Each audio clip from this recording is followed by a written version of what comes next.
Menurut sumber, semenjak Myra perasan kehadiran Ian dalam syarikat mereka iaitu Millwoods, semenjak itulah dia selalu curi-curi pandang Ian, tapi Ian mengabaikan Myra kerana Ian ialah seorang yang amat pendiam dan suka buat hal sendiri. Myra amat meminati Ian semenjak awal pertemuan mereka lagi, kerana Ian ialah seorang pemuda yang kacak, berpakaian sentiasa kemas dan menaiki motor Tiger Cup.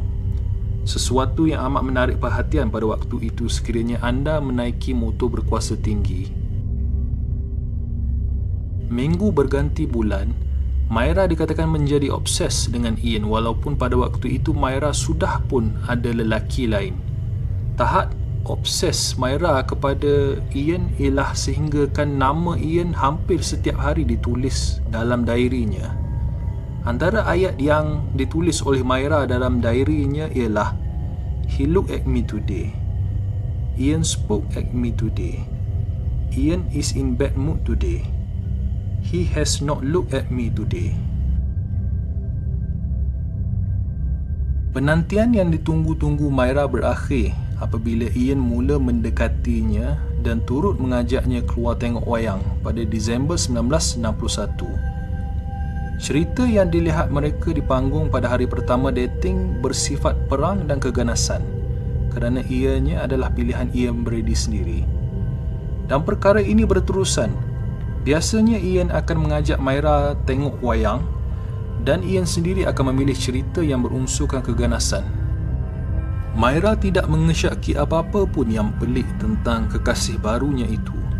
Bahkan dia menuruti apa saja yang Ian minat walaupun ianya agak sedikit aneh.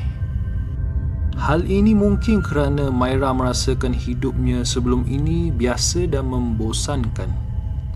Dan dengan kehadiran Ian, dia dapat belajar sesuatu yang baru dan memberi kelainan dalam hidupnya. Myra juga tidak menunjukkan apa-apa bantahan semasa dia bersama Ian. Dan semakin hari perasaan sayang dan cintanya membuak-buak pada kekasihnya itu. Ada satu masa setelah pasangan itu selesai menonton wayang, Ian memberikan buku-buku kegemarannya iaitu buku Nazi dan lain-lain pada Myra untuk dia baca.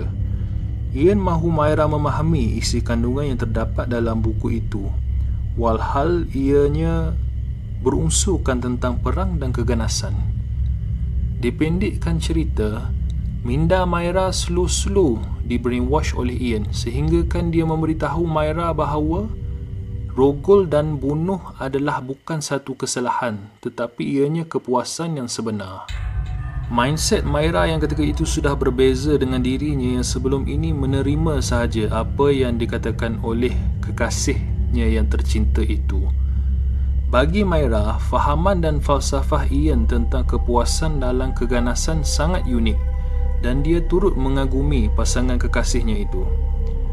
Semenjak dia bercinta dengan Ian, penampilannya juga berubah. Rambutnya diwarnakan blond dan pakaiannya sedikit seksi. Dia juga mengendahkan kawan-kawannya yang lain. Perubahan ini merupakan hasil hasutan dan dorongan daripada Ian Brady.